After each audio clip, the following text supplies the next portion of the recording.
अस्सलाम वालेकुम। लाखों करोड़ों दरूद सलाम हज़रत मोहम्मद सल्लल्लाहु अलैहि वसल्लम और आले मोहम्मद पर। मैं हूं डॉक्टर सैफुर रहमान और आप देख रहे हैं मेरा फेसबुक एंड यूट्यूब चैनल। आज हम बात करने वाले हैं मैदे के बारे में। आपका स्टोमक जो है वो ख़राब कैसे होता है, इसके ख़राब होने की वजह क्या है, और अगर ख़राब है मैदा तो हम इसको ठीक किस तरह से कर सकते हैं। आज हम इसके बारे में आपको डिटेल के साथ बताने वाले हैं। इस वीडियो को अंत तक ज़रूर देखिएगा। सबसे पहले हम बात कर लेते हैं कि हमारा जो मैदा है इसका जो काम क्या है।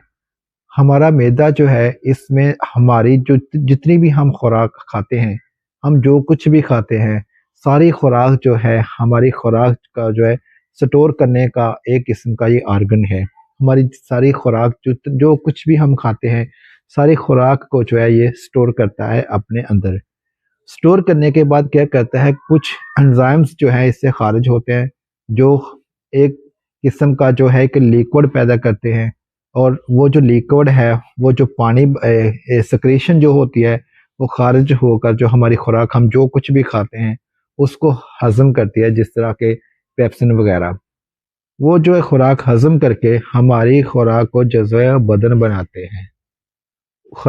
खुराक हजम होने के बाद हमारी जितनी भी खुराक होती है वो चली जाती है स्मॉल इंटेस्टाइन में, छोटी आंत में।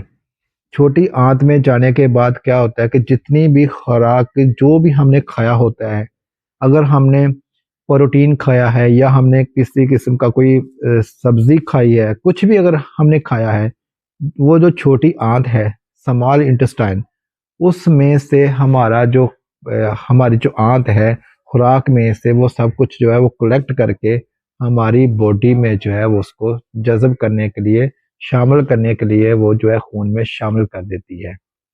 उसके बाद क्या होता है कि जो छोटी आंत जो होती है, जब समझती है कि इसमें से सब कुछ जो है उसने चूस लिया है, जूस जो है वो सारा जो है उसने निकाल लिया है, तो उसके बाद जो है वो फासद एक स्टोरेज के तौर पे बड़ी आंत में भेज देती है आपका फासद मादा जो होता है। ठीक, ये था हमारे एक मैदे का एक छोटा सा प्रोसेस। ये खराब क्यों होता है? इसके खराब होने की सबसे जो मेन वजह है वो हमारी ओवर ईटिंग है। हम बहुत सारा खाना खाते हैं, हम फजूल में खाते हैं, कभी हमने ये खा लिया कभी वो खा लिया, हमारा कोई टाइम टेबल नहीं है, और फिर जब खाते हैं तो हम ओवर खा लेते हैं। एक रोटी खाने के बजाय हम चार चार रोटियां खाते हैं। यार एक कॉमन सेंस है।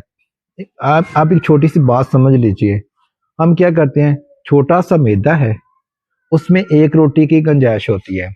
हम क्या करते हैं, उसमें तीन तीन रोटियां, जो ऐसे लोग मैंने देखे हैं कि तीन तीन रोटियां जो है वो खा के जो है वो ऐसे खाई जाते हैं, और मैदा जो है आपका पेट जो है वो बाहर को निकलता आता है। ऐसे खाई जाते हैं खाई जाते हैं, और क्या करते हैं, एक तो खुराक खा ली, ऊपर से क्या करते हैं, थोड़ा सा खाना खाया और साथ में पानी का गिलास पी लिया, फिर थोड़ा सा खाना खाया साथ में फिर से पानी का गिलास पी लिया। जब हम इतना ज्यादा जो है पानी का इस्तेमाल खाने के साथ करेंगे, तो जो हमने खाया होता है वो मैदे के अंदर जो है वो पानी के अंदर तैरता फिरता है।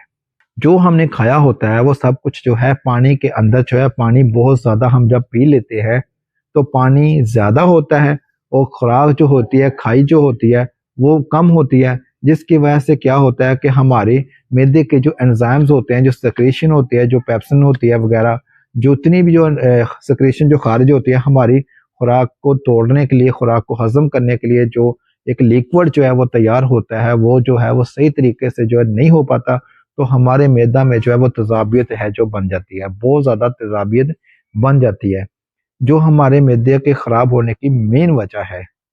और क्या होता है कि फिर क्या होता है कि हम जब खाना खाते हैं, खाना खाने के फ़ौरन बाद रात को सो जाते हैं।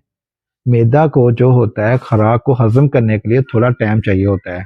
जिस तरह की खुराक मैदा हज़म करता है, उसकी मूवमेंट्स होती है, उसको थोड़ा टाइम चाहिए होता है।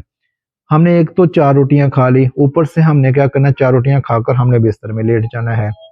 तो जैसे ही फिर हम बिस्तर में लेट जाते हैं, तो सारी जो खुराक है वो हमारी जो खुराक है वो सही तरीके से हज़म नहीं होती, और हमारा मैदा जो है वो बहुत ज़्यादा ख़राब हो जाता है। फिर हमें कॉन्स्टिपेशन को फेस करना पड़ता है, कब्ज़ हमें हो जाती है। कब्ज़ को भी फिर देखना है, फिर कब्ज़ इतनी ज़्यादा हो गई है। तो ये जो मेन चीज़ें जो है हमारा मैदा ख़राब होने की ये हैं। अगर आप चाहते हैं कि आपका मैदा जो है वो बिल्कुल परफेक्ट रहे, मैदा आपका सही तरीके से काम करे तो आप कम खाया करें। यहाँ पर आपको भूख है 2 रोटियां खाने की, आप 1 रोटी खाएं। अगर आपकी ख्वाहिश है 4 रोटियां खाने की, तो आप 2 रोटियां खाएं। जितना आप ज़्यादा कम खाएंगे उतना ही ज़्यादा आपकी सेहत के लिए अच्छा है, आपके मैदा के लिए अच्छा, आपका मैदा उतना ही ज़्यादा जो अच्छा रहेगा। एक बात मैं आपको बताता चलूं, अगर आपको लीवर प्रॉब्लम चल रहा है, इससे क्या होता है कि आपका जो फैटी लीवर होता है, मैदा, इससे भी आपका बहुत ज़्यादा ख़राब होता है। पट्ठे आपके कमज़ोर हो जाते हैं। ज़ाहिर है अगर आपके पट्ठे स्ट्रॉन्ग हैं तो मैदे के जो पट्ठे हैं वो हैवी होंगे, ताकतवर होंगे, तो मैदे को जो है वो हज़म करने के लिए उसकी जो मूवमेंट्स है उस पे जो है उसका रोल, अहम रोल वो जो है होता है। फिर क्या होता है कि आपकी जो खुराक है वो सही तरीके से हज़म हो पाती है। अगर आप चाहते हैं कि आप अपने मैदे को परफेक्ट रखें, तो अपनी खुराक में जो है सबसे जो मेन चीज़ है, अपनी खुराक को जो है वो मेंटेन रखें, कम खाया करें। अगर आप कम खाते हैं, ये नहीं है आप कहते हैं कि वो जो खाऊंगा नहीं तो वो सेहत कैसे होगी। जितना आप कम खाते हैं उतना ही आपकी सेहत पर जो है उसका इफेक्ट जो है ज़्यादा होता है, उतना ही ज़्यादा फायदा होता है। जितना आप ज़्यादा खाते हैं उतना ही वो आपकी तबीयत ख़राब हो जाती है, आपका मैदा ख़राब हो जाता है और तेज़ाबियत बन जाती है। तो फिर क्या होता है कि आपकी सेहत को जो है वो ज़्यादा नुकसानात होते हैं।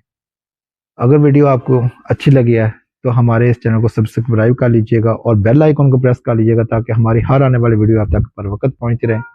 अपना और अपने बच्चों का रखिएगा बहुत सारा ख्याल।